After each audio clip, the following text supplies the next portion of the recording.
الحمدللہ رب العالمین والصلاة والسلام علی سید الانبیاء والمرسلین اما بعد فاعوذ باللہ من الشیطان الرجیم بسم اللہ الرحمن الرحیم۔ آپ نے ایسی ویڈیوز دیکھی ہوں گی، کہانیاں پڑھی ہوں گی کہ جس میں یہ بتایا جاتا ہے کہ کوئی شخص کسی ٹنل میں یا راستے میں داخل ہوا اور کسی اور دنیا میں پہنچ گیا، فیوچر میں چلا جاتا ہے یا پاسٹ میں چلا جاتا ہے۔ ان واقعات کی، ان کہانیوں کی اصل حقیقت کیا ہے، سائنس اس حوالے سے کیا کہتی ہے، اور قرآن و حدیث میں کیا کوئی ایسے واقعات آئے ہیں، انشاءاللہ تعالی آج ہم اپنی اس ویڈیو میں اسی حوالے سے گفتگو کریں گے۔ ہماری ویڈیو کو شروع سے لے کر آخر تک ضرور دیکھیے، انشاءاللہ تعالی ہماری یہ ویڈیو آپ کو بہت ہی انٹرسٹنگ لگے گی، کیونکہ آپ ہماری اس ویڈیو سے یہ جان سکیں گے کہ کیا کوئی آدمی میلوں کا سفر منٹوں میں طے کر سکتا ہے یا مستقبل میں پہنچ سکتا ہے، سائنس کیا کہتی ہے اور قرآن و حدیث اس حوالے سے کیا کہتے ہیں۔ اور اگر آپ نے ہمارے چینل کو ابھی تک سبسکرائب نہیں کیا تو سبسکرائب کر لیجیے۔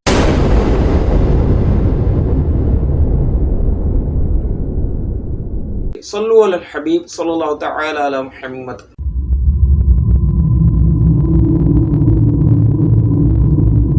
1915 میں آئنسٹائن نے تھیوری پیش کی تھی جس کو کہا جاتا ہے جنرل ریلیٹیوٹی تھیوری۔ اس تھیوری میں آئنسٹائن نے یہ بیان کیا تھا کہ اسپیس میں ایسے میسو آبجیکٹس موجود ہیں جو اپنی گریویٹیشنل فورس سے دوسرے آبجیکٹس کو، پلینٹس کو، اسٹارز وغیرہ کو اپنی طرف کھینچتے ہیں۔ ان کے اس گریویٹیشنل فورس کی سبب ان کے گرد اسپیس ٹائم میں فرق پڑ جاتا ہے، اور جو چیزیں ان کے گریویٹیشنل فورس کے اندر آتی ہیں ان میں ایکسلریشن بھی پیدا ہو جاتی ہے۔ مثال کے طور پہ اگر کوئی شخص دنیا سے جائے اور سورج کے قریب پہنچ جائے یا بلیک ہولز کے قریب پہنچ جائے اور کچھ عرصہ رہ کر واپس دنیا میں آئے، تو جتنا عرصہ وہ سورج کے یا بلیک ہولز کے قریب رہا اس کی عمر کا حصہ کم گزرے گا بنسبت اس کے کہ اس کے پیچھے جتنا عرصہ دنیا میں لوگ رہے ان کی عمریں زیادہ گزر جائیں گی، ان کا وقت زیادہ گزر جائے گا، کیونکہ جو ان گریویٹیشنل فورس کے جتنا قریب ہوتا ہے اس کا وقت اتنا ہی سلو گزرتا ہے بنسبت اس کے کہ جو اس فورس سے زیادہ دور ہوتا چلا جائے۔ اور جب یہ میسو آبجیکٹس دوسرے پلینٹس کو اپنی طرف کھینچتے ہیں تو اسپیس فیبرک میں ایک کرویچر پیدا ہو جاتا ہے، خمیدگی پیدا ہو جاتی ہے۔ جیسے کہ آپ جسم کے کسی حصے کو دبائیں تو ڈمپل پڑ جاتا ہے۔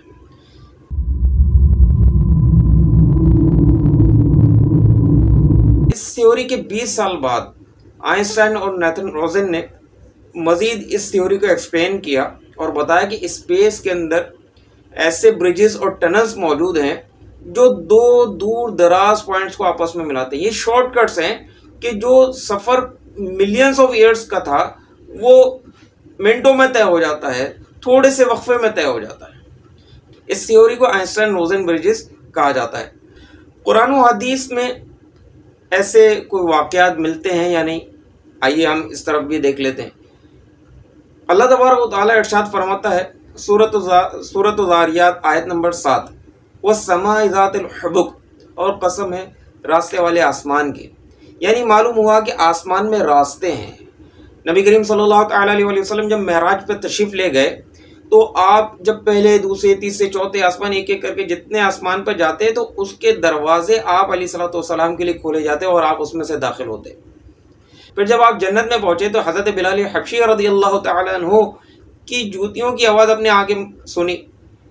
جبکہ حضرت بلال حبشی ابھی جنت میں داخل نہیں ہوئے تھے۔ یہ مستقبل میں آنے والا واقعہ ہے کہ مستقبل میں یہ پیش آنا ہے کہ جب حضرت بلال حبشی جنت میں داخل ہوں گے۔ اسی طرح آپ نے جہنمیوں کو جہنم میں ملاحظہ کیا، ان کے احوال دیکھے، جبکہ ابھی کوئی بھی شخص جہنم میں داخل نہیں ہوا۔ یہ بعد قیامت لوگ جو جہنم میں جائیں گے ان کو آپ نے معراج کی رات دیکھا، یعنی مستقبل میں پیش آنے والے معاملات کو آپ نے معراج کی رات ملاحظہ کیا، اور آپ نے رات کے مختصر سے عرصے کے اندر ایک بہت بڑا دور دراز کا سفر طے کر لیا۔ اس کے علاوہ جو لوگ اولیاء کرام سے عقیدت رکھتے ہیں، صوفیاء کرام سے محبت رکھتے ہیں، وہ جانتے ہیں کہ اللہ تبارک و تعالیٰ کے بعض اولیاء کرام ایسے ہیں کہ جن کو اللہ تعالیٰ طاقت دیتا ہے کہ ان کے لیے زمین سمٹ جاتی ہے اور وہ میلوں کا سفر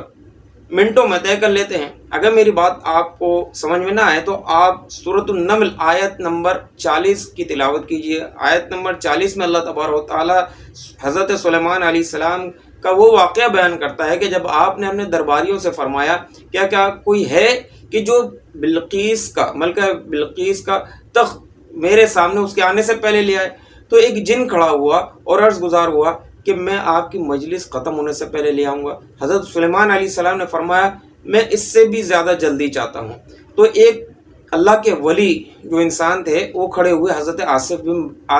آصف بن برقیہ رحمۃ اللہ تعالیٰ علیہ، انہوں نے عرض کیا کہ میں آپ کے پلک جھپکنے سے پہلے حاضر کر دوں گا۔ اور جب حضرت سلیمان علیہ السلام نے وہ تخت اپنے سامنے ملاحظہ کیا تو اللہ تعالیٰ تو فرمایا کہ یہ میرے رب کا فضل ہے،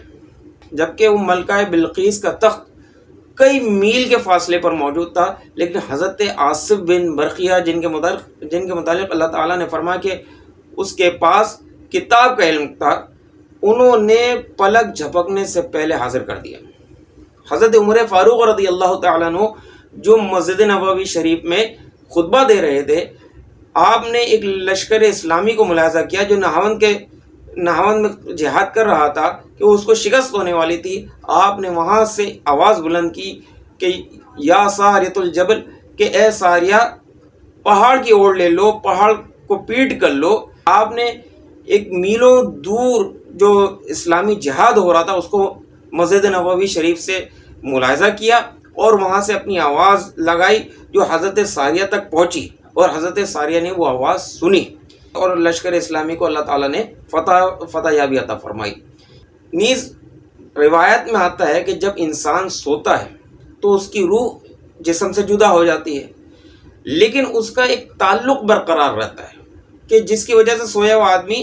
مرا ہوا نہیں ہوتا بلکہ زندہ رہتا ہے، لیکن وہ روح اگر وہ آدمی پاک اور طاہر حالت میں سویا تھا تو اس کی روح عرش کے قریب سجدہ کرتی ہے، اور اگر پاک و طاہر حالت میں نہیں سوتا تو اس کی روح عرش سے دور سجدہ کرتی ہے۔ اور جب ہم کسی سونے والے کو جگاتے ہیں تو فوراً روح اس کے جسم میں لوٹ آتی ہے، یعنی اتنی دور روح ہونے کے باوجود اس کے جسم میں فوراً لوٹ بھی آتی ہے۔ جنات جب کسی کو اغوا کرتے ہیں یا اپنی دنیا میں لے جاتے ہیں تو وہ ان زندہ ہونے کے باوجود غائب ہو جاتا ہے۔ صحابہ کرام علیہ رضوان فرماتے ہیں کہ ایک رات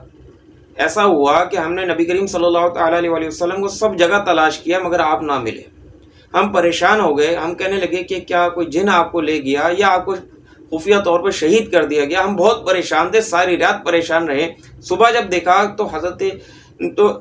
دیکھا تو نبی کریم صلی اللہ تعالیٰ علیہ وسلم ہرا کی جانب سے، غار ہرا کی جانب سے تشریف لا رہے تھے۔ ہم نے ان سے پوچھا کہ